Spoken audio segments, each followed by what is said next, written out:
this point, we're not new to it. So we've been trained since. I mean, I was here as a freshman. We've been having good records. So I don't know anything else, and I know a lot of the guys that have been here after me don't know anything else either. So we just try to keep that train rolling. As possible, and just try to, even through the negative, just try to keep going through it and just try to ignore the negative and focus on the positive, focus on what we can do as a team to capitalize and make another good year. That's all really we can do. The program has developed a winning tradition, and head coach Brian Mazzone is teaching more than just the game. You would never know it, but two of his Bulldogs play with hearing impairments, sophomore Jake Dugan and freshman Tyler Kratos. Playing without their hearing aids is a challenge, and the two said they love to use them during practice and games, but there's no safe way to keep the aids in place, so they go without. Dugan and Kratos rely on teammates, hand signals, reading lips, and the patience of the entire program. If you didn't know they had a hearing problem, would you know? No clue. No clue at all. Most kids don't want to come out and tell you they have any disability. They don't want to say that. I can't hear anything out of the left ear. I can't hear from far. So you wear one or two hearing aids? Or wear one. I have both. How hard is it playing a sport where you're getting hit to keep that thing in your ear? I usually don't wear it because mine goes in my ear, and I just don't wear it because it'll probably fall out because of all the sweat in my ear. Mostly I don't because of sweat, and for games I don't want to do that at all because it's expensive and you don't want to break it. It's hard, but I don't know. You just gotta kind of push through and ask questions. People will, Take the time. understand, help me out a little bit. It's not hard to deal with, but you want to make sure you're being good to them in dealing with it. You don't want to make a big deal out of it, but you also want to make sure that they're getting the services they need. I just want help with it because I want it to be easier for these kids to play. Mazzone tweeted out last week looking for suggestions to help his athletes. He got a couple, but is still open to a solution. You can tweet him at Stafford Bulldogs football program. But Brian Mazzone is making it look easy. He and his staff are breeding a winning culture across Stafford, East Windsor, and Somers. Last year, the Bulldogs were one win away from playing for the Class S state title. Blue heads on three. 1, 2, 3. Blue heads. The opposite of hot head, opposite of red heads. Blue head, we just got an even keel. Hey, we're going to go yellow. Let's go yellow. Last year, we were kind of extraordinary in the sense that we went 10-0. I think in the last 3 years, we've lost 2 games. There you go. We return about 5 or 6 starters, so I think we have the talent to be good. Let's go. Let's go. It starts with the coaching staff, Coach Mazzone. Pass. Ball. Come on to it. Good job. He said, this is what our culture is going to be. I'm a big hug him and love him, but you got to coach him hard first. There you go. Get there. Good job, Will Spellman. Get on that ball. They're not out here to scream at you and hurt you. They're out here to be you put in the work now, it'll show later. Good. Pick him up. Go. Score. Relationships with these kids are really, really big for me. Full speed. Make the move on the bag. There you go. That's a good job, Dylan McLaughlin. I think the kids have to know how important they are to you because they're not going to put out that effort if they're not important to you. That's you, Tom. Ball. Go get it, Anderson. There's not this master plan that works. Shout out to these kids bought in and it happened to work. See you tomorrow.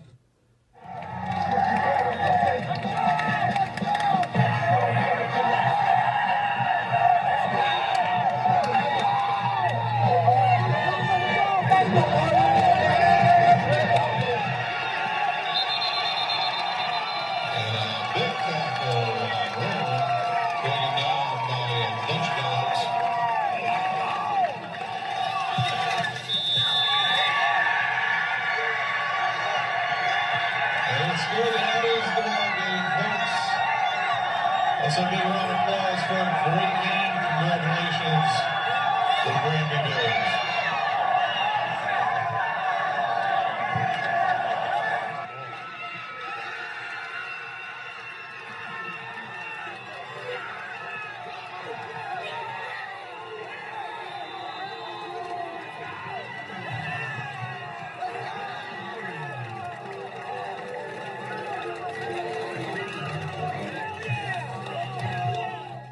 East Windsor football coach Brian Mazzone lost his father Gary in that plane crash on Wednesday. Today, he did exactly what he would have if he hadn't coached his Bulldogs to a win. We like to have a moment of celebration. My dad was actually upset because it was supposed to be an 11 o'clock start today. So when it got moved to a 2:30 start, he said, "Oh, I can come late." But Gary Mazzone wouldn't get to see that game kick off. The mornings are really hard. I wake up every morning and they're hard. Father, husband. Gary's son, Brian Mazzone. And I woke up this morning and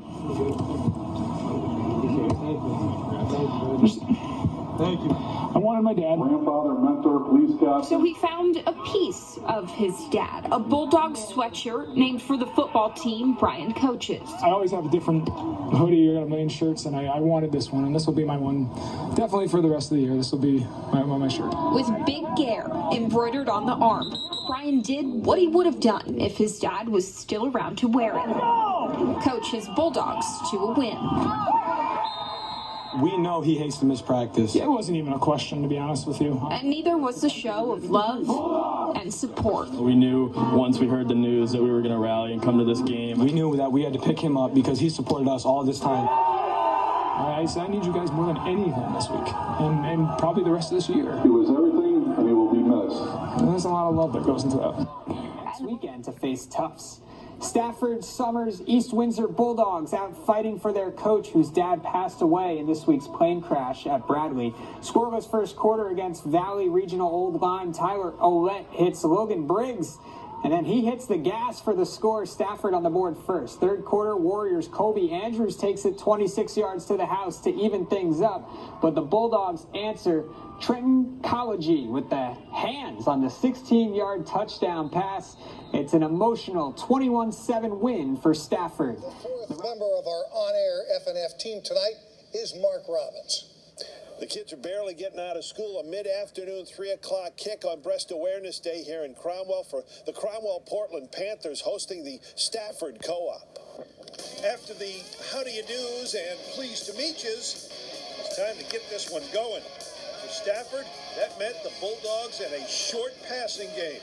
Tyler Ouellette hitting Tristan Julian, and suddenly the junior turns a short pass into a big gain. A couple of plays later, Ouellette finds Logan Briggs on a screen, and while the Bulldogs have their first score of the day.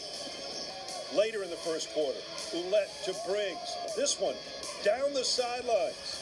That makes it 14-zip Stafford.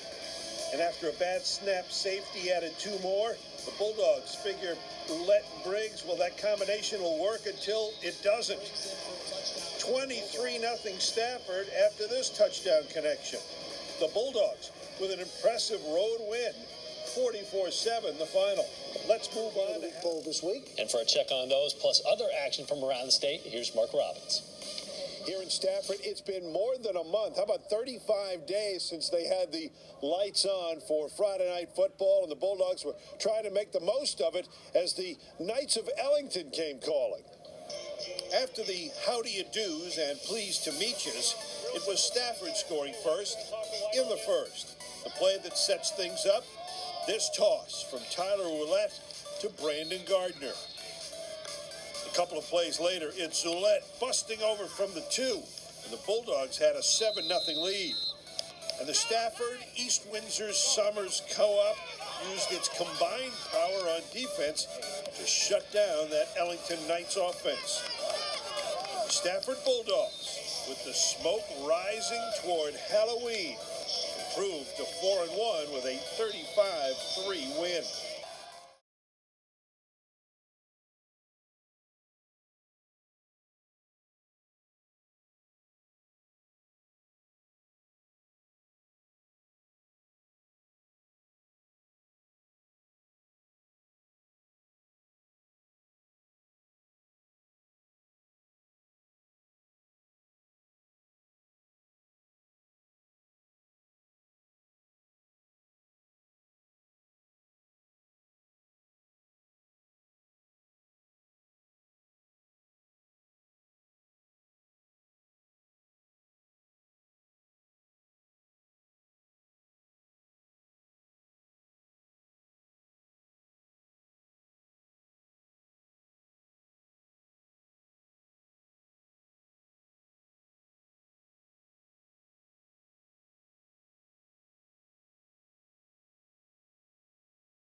It's time for our high school football game of the week. Rockville High School in Vernon hosting Stafford tonight. Kickoff set for 6:30. News 8's Bob Rimbold is there. Oh, he's waving already. Hey, Bob, how you doing? See? Oh, yeah, Ann and Darren, we are ready for some football. You know, oftentimes, two coaches on either side are kind of like, you know, I don't like this guy, I don't like that, even though they won't say it. You know what I mean? A lot of respect. But these two coaches here with Rockville and the Stafford Co-op here, we got Eric Knickerbocker, Brian Mazzone. You guys get along, so I don't even have to separate you guys. Yeah, I think we get along. I mean, yeah, sometimes we need separation, but we're pretty good, actually. Yeah, and how about you? You all right? Yeah, since we stopped coaching together, we get along great. So how long have you guys known each other then? I think since I was 17 years old. My first coaching year was Brian's first year coaching Ellington, and he kind of taught me the way. So he's like my big brother. So I really respect everything and that he's done at Stafford. And you know, one of the reasons I went to Rockville, I think, is seeing how successful he was, and he kind of like said, "Hey, give it a shot." So give it a shot. You guys are 6-0. It's great coaching, but I know you give them credit to the players. Yeah, you know, the players buying into the culture, and like I said, and you know, I think our kids respect the program over there too. They've seen what Stafford's done, and we're trying to do kind of the same thing. And when Brian got to Stafford, they hadn't won many games at all. So our kids, I think, have seen that and said, "Wow, it could be done other places." Beautiful. And Brian, your team's 5-1, playing pretty good football right now, right? Yeah, we're doing things right. We're starting to come along, starting to do some different things a little bit better than we had done in the past. And so right now, I'm happy about where we're at. Yep. So both teams kind of ready to go. This is everybody's healthy. Yeah, we don't have any injuries right now. We should be ready to go for tonight. How about you guys? No, we're ready to go. We're ready to go. All right, fellas. You know, so I don't have to keep them apart. Rockville, Stafford Co-op. We'll be back in a little while. All right, come on, ladies. The cheerleaders are coming in to say hello. You can wave and say goodbye. Say goodbye. Guys, we'll be back in about an hour to talk more about this fantastic game of the week coming up. Back to you, Ann and Darren. All righty then. Teams going to week 8 of the Scholastic football season without a loss. One of them, the Rams of Rockville High. They were home tonight taking on the Stafford East Windsor Summers Co-op in the game you voted for our high school game of the week. Rockville started the night on top of the Class M football playoff point rankings. Scoreless first quarter, Rockville at the Bulldogs 12. Quarterback John O'Coin scrambles, then lofts one towards the goal line. Jaquan Dufour wins the jump ball for the first points of the game. Rockville jumps on top. Now under 3 minutes to go in the half. O'Coin rolls right, finds Dufour behind the defense. He spins around, makes the 33-yard touchdown catch. Rockville up 14 at the half. The Rams defense getting in on the act in the fourth. 4 minutes to play. Anthony Maris steps in front of the underthrown pass at the Bulldogs 49. He zigs, he zags, he finds his way to the end zone for the pick six. Rockville with its second shutout win of the season. They improved to a perfect 7-0 on the year, and they stay on top in the Class M playoff point standings. I mean, it was a battle. We knew it was going to be. You know, every time we thought we could kind of extend the lead, Stafford just kind of kept making plays, and it was an emotional roller coaster. You know, to get that last play, Anthony Maris with the interception, he made plays all night, and it was different guys that stood up tonight. Pequot lead. Let's take a look at the highlights. Eric Knickerbocker and his undefeated Rockville Rams host good friend Brian Mazzone and his once-beaten Stafford Bulldogs. First quarter, no score, Rams on the move. Quarterback Jonathan O'Coin rolls left, then goes right, and then he's going to fire it to Jaquan Dufour, who goes up and makes the grab for the touchdown. The Rams take a 7-0 lead. To the second quarter we go. O'Coin looking right and goes deep down the sideline to his favorite target, Dufour, who makes a beautiful catch, 14-0 Rockville. I feel like I'm watching the 1980 LA Rams. I know, I'm looking for Dan Fouts. To the fourth quarter, Stafford on the move, 4th and 1 at the 5. Tyler Ouellette up the middle, gets close. But the Rams think they stuffed him, so we need the chain gang and the Bulldogs come up short. Rockville moves to 7-0. They win 20-0 in the final. Why have the Rams been so successful so far this season? Players buying into the culture, and like I said, and you know, I think our kids respect the program over there too. They've seen what Stafford's done, and we're trying to do kind of the same thing. And when Brian got to Stafford, they hadn't won many games at all. So our kids, I think, have seen that and said, "Wow, it could be done other places." Plus, our game of the week on the gridiron this week is about much more than a football game. Gabrielle Lucevero brings us a live preview from Vernon next in sports. Hard to believe, but tonight is the last game of the week that we cover this season. It's been a good year. Fox 61's Kanani Stevens is live at Dillon Stadium now, where the Bulldogs of Stafford, East Windsor, and Summers will take on SMSA, University, and Classical. Kai. Hey guys, it's a shame everything's coming to an end. Us finally getting the hang of things. We got used to all of this, but we are ending on a good matchup. This is no slouch of a game by any means. Both of these teams are hoping to make it into the playoffs, and a win here tonight would get them very close to that. Our final high school football game of the week takes us just down the road to Dillon Stadium as SMSA, University, and Classical play host to Stafford, East Windsor, and Summers. The Tigerhawks have just one loss on the season, and a win on Friday night would secure them a spot in the Class M postseason. But the Bulldogs are firmly standing in their way, hoping to get a statement win on the road as they still have playoff hopes themselves. Senior Devin Hill had a great game last week for SMSA Co-op and will have to do something similar tonight in his team's last game of the regular season. The Bulldogs have one more game next week to pad their playoff resume and make the cut for Class S. As I said, we're expecting a really good matchup here tonight. Kickoff is set for just a couple of minutes away. It's going to be at 6. Now, I'll be here for the game. I'll get post-game for you guys as well, and we'll have all of that stuff for you tonight on the sports ticket at 11:15 right here on Fox 61. Live in Hartford tonight from Dillon Stadium. I'm Kainani Stevens, Fox 61 Sports. If the schedule was like this week, more than half the teams in the state playing next week the annual Thanksgiving games. But here's the game that won the vote. You voted for it. The showdown, the co-ops, SMSA East Windsor Summers taking on SMSA University Classical. It's our big 3-on-3 game of the week. A lot at stake at Dillon Stadium. SMSA University Classical ranked 5th in Class S, the top 8 go. Just one loss to Grand Duquesne. Stafford East Windsor Summers in the 9th spot in Class M. They need a win and help. They played like their season was on the line, scoreless first quarter, and then with the wind to their backs. There's the touchdown. Tyler Ouellette to Logan Briggs, 54 yards, and they're up 7-0. Before the half ends, they go again, the same combo. That was big tonight. They couldn't throw it very well against the wind. There's the touchdown, and it's a final 21-15. They move up to the 8th spot, and SMSA Co-op drops to 9th in M. Our next game, 7 touchdowns for Jake Conrad last week, and that win for Farmington. He gets a Friday Night Football t-shirt and a caricature of himself, drawn by a local artist, Bob Dorford. So we're going to go back to the game out here. You're looking now at the team from Stafford. There's a nice play right there. I'm shooting highlights. That's a first down. There's no score, by the way, in this game. No score after the first quarter. Starting the second quarter, very windy, very difficult to throw the ball. I'm going to tell you, when the gusts are up, I've had a little bit of hard time keeping my position, holding the camera on the sideline. I'll be back tonight, 11:15 with Friday Night Football. 12 games, a lot of big games on the schedule tonight. We're live here at Dillon Stadium. Guys, back to you. All right, thank you. Joe Zone. This time, 32 high school football teams will be starting preparations for the postseason. 2 teams hoping their seasons are still alive a week from tonight, facing off in our final high school football game of the week. The Stafford Co-op, currently on the outside looking in Class S, going to Dillon Stadium to play the SMSA University Classical Co-op, which could punch its postseason ticket with a win tonight. We give you a bird's eye view of Dillon Stadium before kickoff, thanks to Sky 61. That is sweet.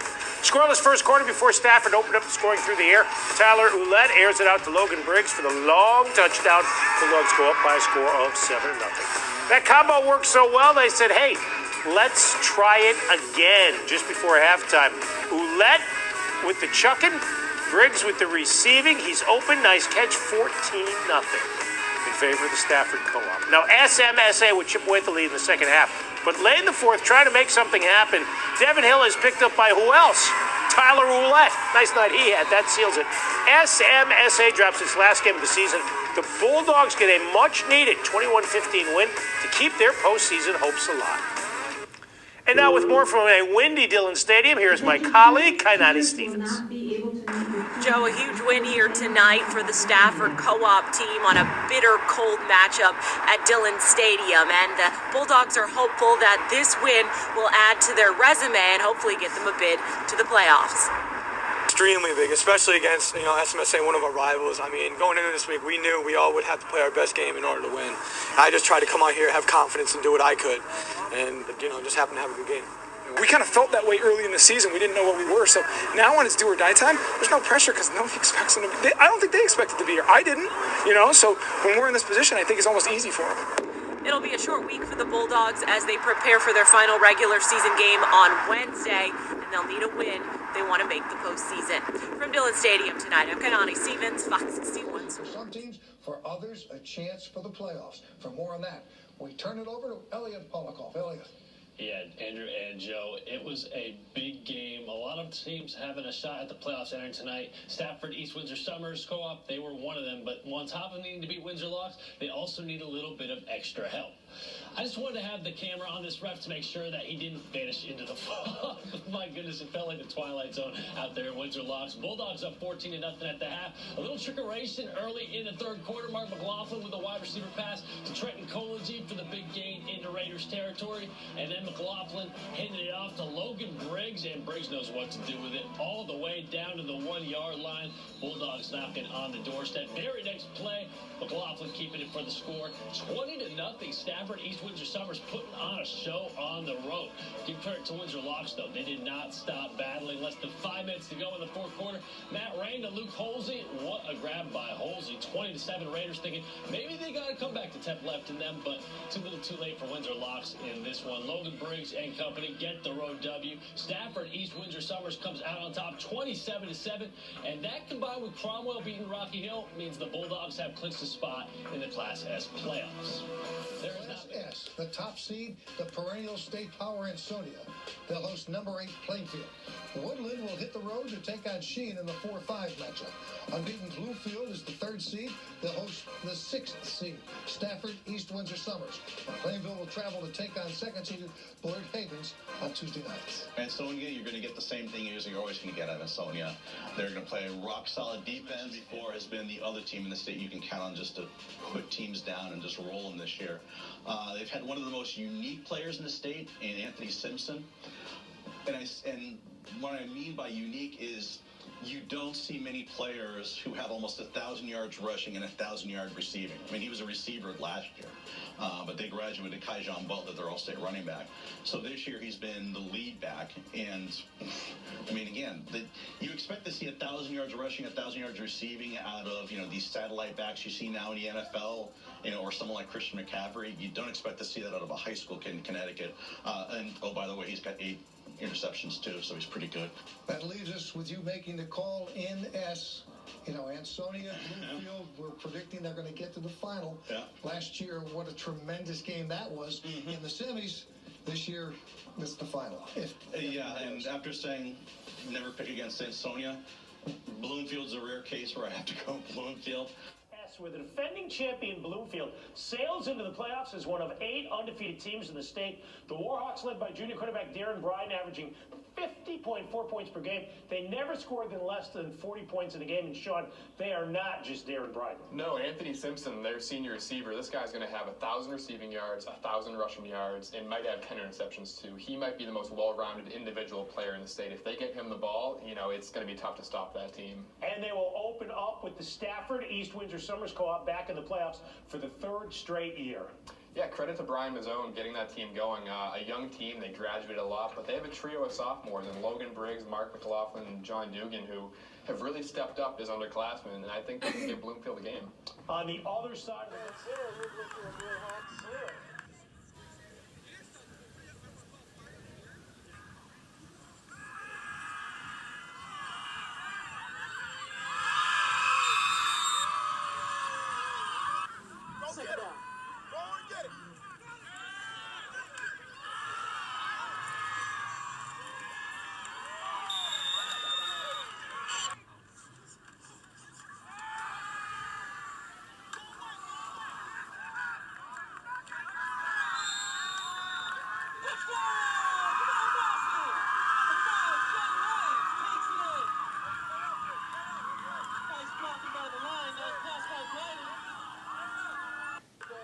Class of the night now, Class S. Yeah, it's the state's smallest class, but it's got 2 big-time powerhouse teams in top-seeded Ansonia and the defending Class S champ, Bloomfield, the Warhawks. They are the defending champs. They started their quest for back-to-back titles tonight at home against Stafford, East Windsor Summers.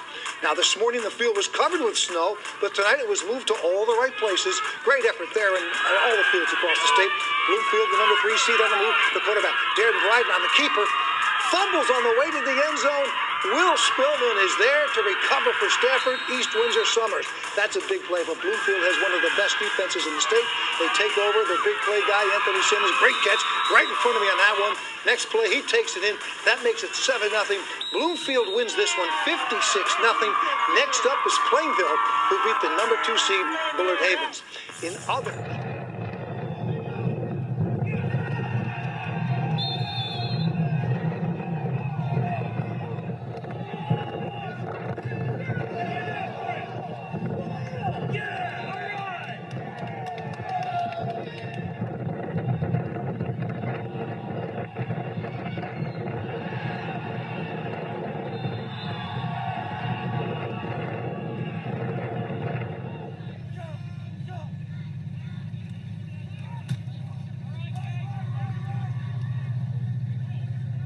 Full of life. He just loved having fun. I think everyone who he knew and he came across, he had a genuine relationship with them. And that was something real about my dad.